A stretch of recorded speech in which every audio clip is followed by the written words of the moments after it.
Ale vy Vážený pane Heinrichu, ptal jste se mě, tak já vám odpovím.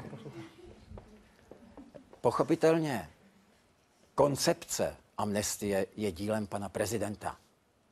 Kdybych vám řekl jména odborníků, kteří se na tom podíleli, podílel se na tom jeho úzký tým poradců také.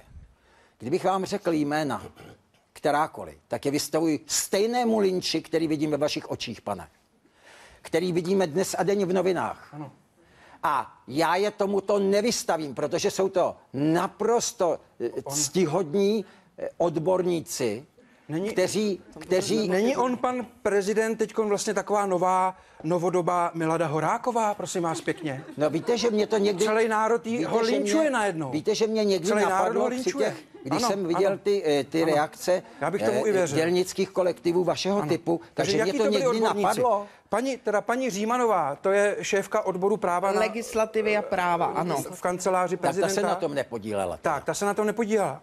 Takže kdo? To je další věc, který se na tom nepodílel. Ale vy chcete ty seznamy, abyste mohli linčovat. Oni totiž nejsou žádný ty odborníci. Pane vicekancléři, můžete nám říct, ano, jejich počet alespoň, jejich počet a kolik z toho bylo právníků, třeba číslo, chápete, když to byl právník, tak budeme věřit, neřeknu že vám o tom ani číslo. Protože novinářské metody jsou známé. Začneme u A a skončíme u Z. Ale jde jenom o číslo. Nehledě na to, že celá příprava amnestie je ze zákona v utajeném režimu. Takže bych se dopouštěl teď mimochodem překročení zákona. Tak, já jsem chtěla skutečně technickou poznámku. Samozřejmě, že pan prezident, ani vy, kteří jste to nejspíš připravovali, jste se nemuseli starat o jednotlivé případy. Vám stačilo, že jste tam nastavili trestní sazbu 10 let. A to je trestní sazba, pod kterou se vlezou ale všechny. I ty největší hospodářské a majetkové trestné činy, to se nemýlím. To je trestní zákoník a vlezou se tam i záležitosti samozřejmě v milionech a i v miliardách. Tak vidíte, takže jste nepotřebovali jste vědět ty konkrétní věci. Ale já jsem přesvědčena o tom, že jste moc dobře věděli, protože z veřejných zdrojů, z otevřených zdrojů jsou tam vazby na lidi kolem soudní. Jak malé právní vědomí máte.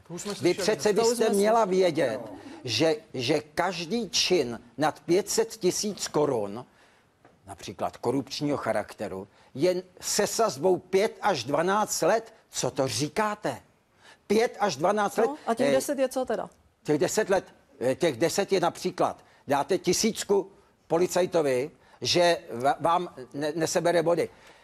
To je normální korupce, samozřejmě, a tam může jít až do 10 let. Není pravda, těch 10 let vám stačilo, abyste věděli, že všichni ty, které chcete skutečně učinit nevinnými, takže vám stačí tato formulace té amnestie. A říkáte, že tam jde o miliardové kauzy. Nevysvětlíte nikomu nic jiného. Říkáte, že jde o miliardové kauzy.